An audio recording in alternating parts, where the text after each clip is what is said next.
fundamentals. Those basics that build the foundation for accomplishment, productivity, success, and lifestyle.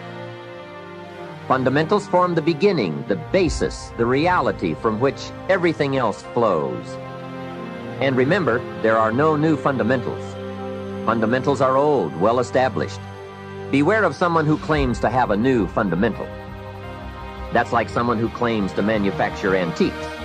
We would have to be suspicious, right? So fundamentals, basics, they are so very important to understand and consider and practice if you wish for the good life. And may I add here, make sure you don't go looking for the exotic answers to success. Success is a very basic process. It doesn't fall out of the sky.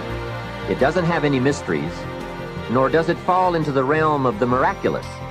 Success is merely a natural result that comes from the consistent operation of the practical fundamentals. As someone wisely remarked, to be successful, you don't have to do extraordinary things. Just do ordinary things extraordinarily well. We're moments away every day from a decision that's going to completely change our life. Every single moment of every single day has a massive impact on where you ultimately end up. I always like to say that the secret to success is doing a lot of little things consistently over a long period of time. I've learned to show up every single day. The moment you realize the next step isn't going to kill you, and that next step is the first step to evolving, changing, growing, and learning, and becoming literally the best version of yourself, that's the most beautiful thing. It's not going to kill you. And putting yourself in the game, you're giving yourself an opportunity to achieve something that everybody else said wasn't possible. There is no substitute for hard work. You show up, clock in, you get shit done, period. And anything else is an excuse. Motivation is a very fickle thing, and that successful people learn that you cannot rely on motivation. Successful people learn how to function with or without it every single day. The same thing I do all the time. Go out there and do my best. Show up early, work harder than everybody else. Be innovative, try to create, never be afraid to fail. If you are doing the same thing you did yesterday, you're not improving. You're not changing your life. And it's about having one life, guys. For some people out there that aren't feeling good, man, if you just fucking struggled more, you get over that struggle, you feel better. It sounds so simplistic, but I swear by it. You were born hopelessly average. And the sooner that you accept that, the sooner that you accept that you are no better than anyone that came before you and everyone that's going to come after you. But all of us have potential. And so the question becomes, the question you have to answer with your very life, the question that your actions will answer. What are you going to do with that potential? Will you actuate it? Will you bust your ass to get good? Will you get so good over time that you can play with the greats? Will you get so good that people look at you with awe? Can you get so good that you become the excuse that other people use not to try? Can you get so good that people have to dismiss you as naturally talented? Can you get so good that people refuse to believe that they can get that good? Can you work so hard, gaining a set of skills and driving yourself day after day to get better, never accepting who you are, always pushing yourself forward, always demanding more, and seeing the beauty in what you can become, and knowing that even today, as a caterpillar with nothing to indicate that you'll become a butterfly, can you become the butterfly through sheer force of will?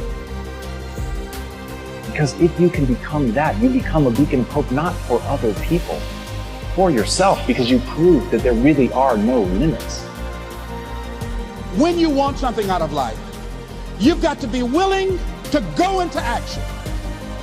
Don't wait around for things to be just right.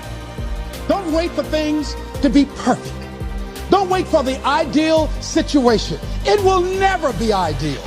There will always be a reason. Well, as soon as the children grow up, as soon as I pay my bills, as soon as I get my divorce, as soon as I get enough money together. A lot of people never take a chance in life. They don't want to take any chances. They want the situation to be ideal. See, that's not walking by faith. That's walking by sight. If I can see it, I'll do it. No. That's a lot of people saying, if I can see it, I'll believe it. No. If you believe it, you can see it. You can do certain things to control your environment, okay? To make it easier for you to be effective.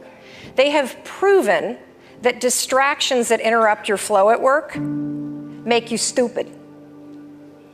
There was a study that was done in Chicago, at the University of Chicago, where they took a look at these two classrooms and they couldn't kind of figure out what was going on because it was two fourth grade classrooms.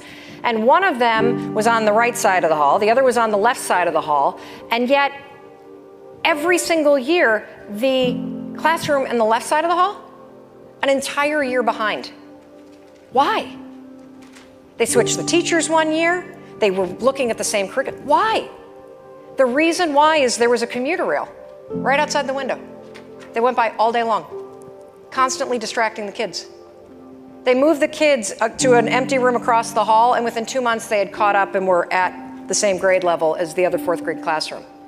There are things that are obvious to do, whether it's sleeping with your phone or having your phone on next to you, constantly alerting you, whatever it may be in the environment that you work in, that if you did small tweaks, you'd get a hell of a lot more done. So here's the problem, though. It's really not you. It's about how your brain works. So let's talk about that. Your brain only has 2 modes. That's it. It's a super sophisticated processing machine that can take a look at an expression of your teenager coming down in the morning and say, "Oop, not talking to you right now." But it only has 2 modes. The first mode, this is the mode your brain loves. It's autopilot. How many of you have ever driven to work and you get there and you're like, "Oh, who drove the car?" You did. That was your brain on autopilot.